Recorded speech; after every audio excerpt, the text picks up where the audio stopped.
नमस्कार, आप सभी का स्वागत है टॉप 10 न्यूज में, जहां आपको मिलेंगी देश और दुनिया से जुड़ी सबसे बड़ी, सबसे जरूरी और सबसे तेज 10 खबरें, वो भी सिर्फ कुछ मिनटों में। तो चलिए शुरू करते हैं आज की 10 सबसे बड़ी खबरें बिना किसी देरी के।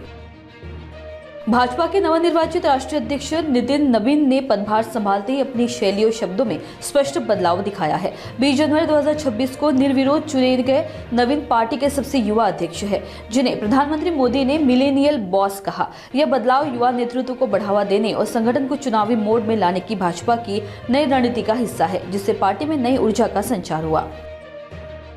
मौसम विभाग ने दिल्ली समेत भारत के कई हिस्सों में बारिश की संभावना जताई है। वहीं हवा में सुधार के बाद दिल्ली एनसीआर में ग्रेड 4 की पाबंदियां हटा दी गई है। हालांकि आज भी दिल्ली में एयर क्वालिटी इंडेक्स AQI कई इलाकों में 400 के करीब बना हुआ है।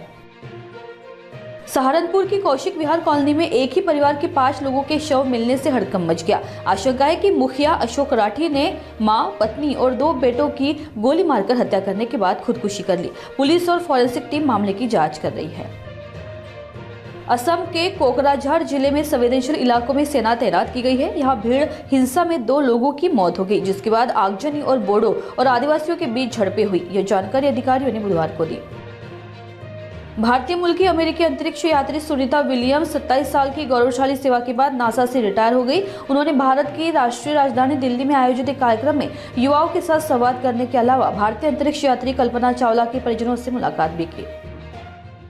लखनऊ के पीजीआई इलाके में शहीद पथ पर देर रात एक युवक की गला रेत कर हत्या कर दी गई। घटनास्थल पर खून से सनी बाइक और वायरल वीडियो से इलाके में सनसनी फैल गई।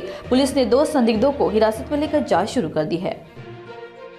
हिमाचल प्रदेश में पर्यटन बढ़ाने के लिए नड्डी यानी कि धर्मशाला में 4.3 किलोमीटर लंबी इको फ्रेंडली जिप लाइन बनेगी, जिसे PPP मोड पर 40 साल तक चलाया जाएगा।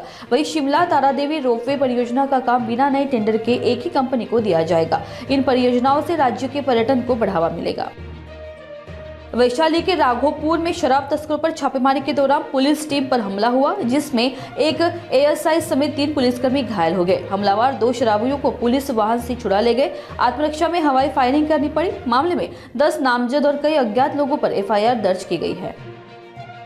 बंगाल में मतदाता सूची के विशेष गहन पुनरीक्षण SIR की सुनवाई में परेशान किए जाने के आरोप में मंगलवार को विभिन्न जगहों पर हंगामा किया गया। दक्षिण 24 परगना जिले के बासंती इलाके के BDO कार्यालय में खोले गए सुनवाई केंद्र में कुछ लोगों ने तोड़फोड़ की। तमिलनाडु के मंत्री उदयनिधि स्टालिन के सनातन धर्म पर दिए गए बयान को लेकर मद्रास हाईकोर्ट ने अहम टिप्पणी की है। कोर्ट ने कहा कि इस्तेमाल किए गए शब्द जनसंहार और सांस्कृतिक विनाश का संकेत देते हैं। हालांकि कोर्ट ने यह भी स्पष्ट किया कि इस बयान पर सवाल उठना हेट स्पीच नहीं है। तो आज की टॉप 10 बड़ी खबरों में फिलहाल इतना ही। देश दुनिया की हर जरूरी और भरोसेमंद खबर सबसे पहले जानने के लिए जुड़े रहिए नागपुर समय न्यूज के साथ। देखते रहिए, जागरूक रहिए, क्योंकि यही मिलती है सबसे सटीक खबर सबसे सही वक्त पर।